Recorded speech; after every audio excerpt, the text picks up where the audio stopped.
Is Earth unique in the solar system? The only place where life could have taken hold?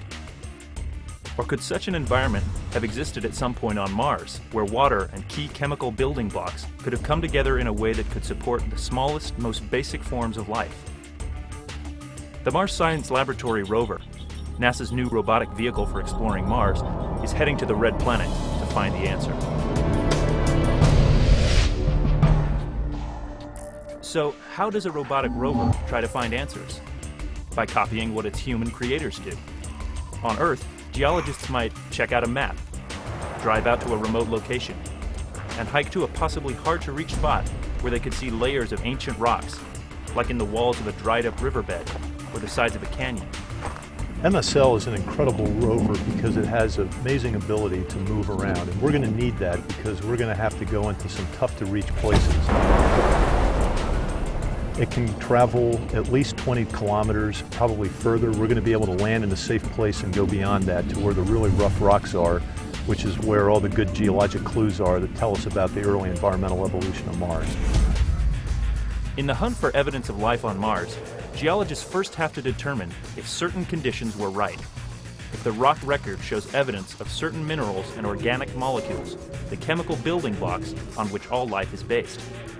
So what MSL would be able to do is it would drive up to this outcrop, and it has a drill that's about a centimeter in diameter, and we would instruct the rover to drill a hole in the rock, and then the powder that comes out of that would then travel back into the rover, and it would be split, and it would go into the two instruments that would analyze the powder.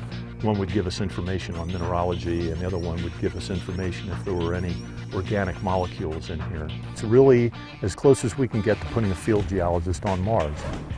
And like any good geologist, the Mars Science Laboratory rover carries a full pack of gear for the trip.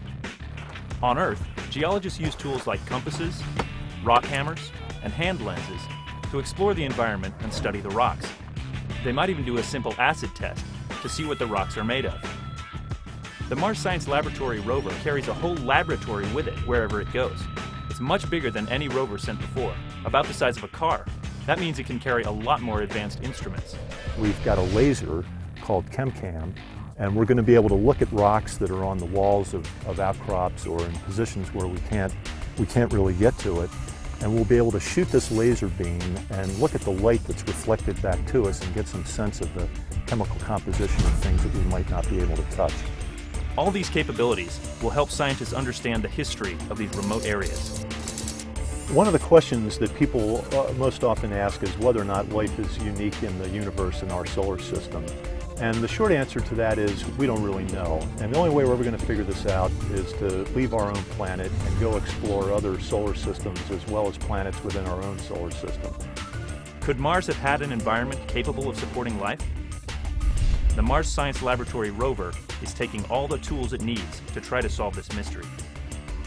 If all goes well, at the end of its journey, the rover will have taken us to places on Mars we could never reach before, given us a glimpse back into the history of the planet, and maybe even shown us another planet where life could survive.